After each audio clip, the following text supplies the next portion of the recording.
Star Wars number 50 to 52 by Kieran Gillen and Salvador Larroca. Princess Leia celebrates their new fleet with Mon Mothma at the Mako Ta rebel base.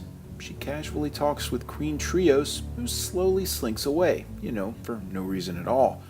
Meanwhile, outside the base, Luke Skywalker puts on a cool laser light show with some other X-Wing pilots. After they land, the fleet prepares to hear a dedication speech, which Mon broadcasts without incident. The problems arise when they plan to disperse. As the pilots attempt to engage hyperspace, the ships are rendered immobilized.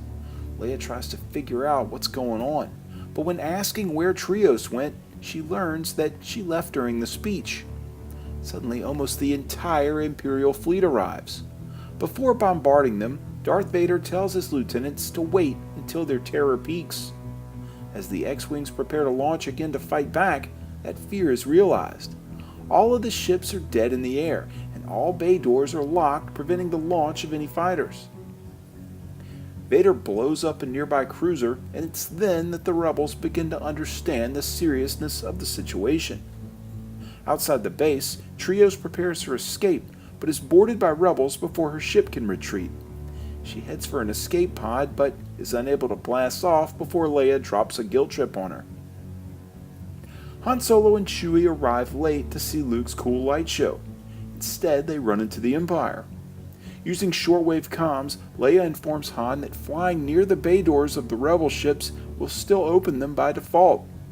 He does his best, but not before Vader decides to climb into his TIE fighter to take out the Millennium Falcon himself.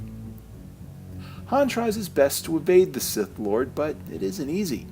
He finally has an idea. They put C-3PO in a pod, and while using the debris field of a fellow ship to lose Vader, launch the droid towards Luke's carrier. He drags himself along the outside until finding an airlock. Telling Luke about the failsafe, he boards his fighter and flies towards the bay doors. Once proving it works, the entire squadron deploys behind him, preparing to fight back. What happens next? Will the rebels have enough firepower to take out the Empire? We're left to find out, as this issue is left to be continued. So overall, these were 3 well-written issues, all but kind of taking an awkward push at the very end with Luke constantly talking about Jyn Erso.